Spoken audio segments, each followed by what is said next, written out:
अहमदाबाद विमान दुर्घटनेमध्ये air hostess रोशनी सोनघरेचा मृत्यू झालेला आहे। रोशनी डोंबिवलीमध्ये आपल्या आईवडील आणि भावासोबत राहत होती।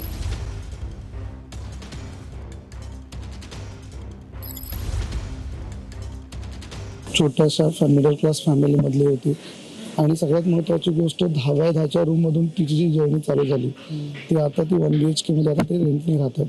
तिचं लहानपणापासून स्वप्न होतं की तिला एअर हॉस्टेसच बनायचं, त्याच्या पलीकडे तिचं काहीही स्वप्न नव्हतं आणि तिच्या स्वप्नांसाठी तिच्या आई वडिलांनी खूप पराकाष्ठा घेतली, मेहनत घेतली।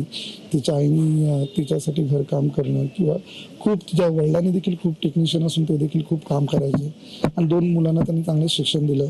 तिचं स्वप्न पूर्ण करण्यासाठी जिथे जिथे त्यांना काही करता येईल तिथे त्यांनी केलं आणि मामांनी देखील तिच्यासाठी तिचं स्वप्न पूर्ण करावं यासाठी आम्ही देखील तिला खूप काही सहकार्य केलं आणि हे सहकार्य झाल्यानंतर ती ज्यावेळेस त्यामध्ये रुजू झाली तर सगळ्यात आनंद तिला होता, कारण की तिला ती फील्ड खूप महत्त्वाची होती, तिला ती करायचंच होतं आणि तिचं ते स्वप्न तिने पूर्ण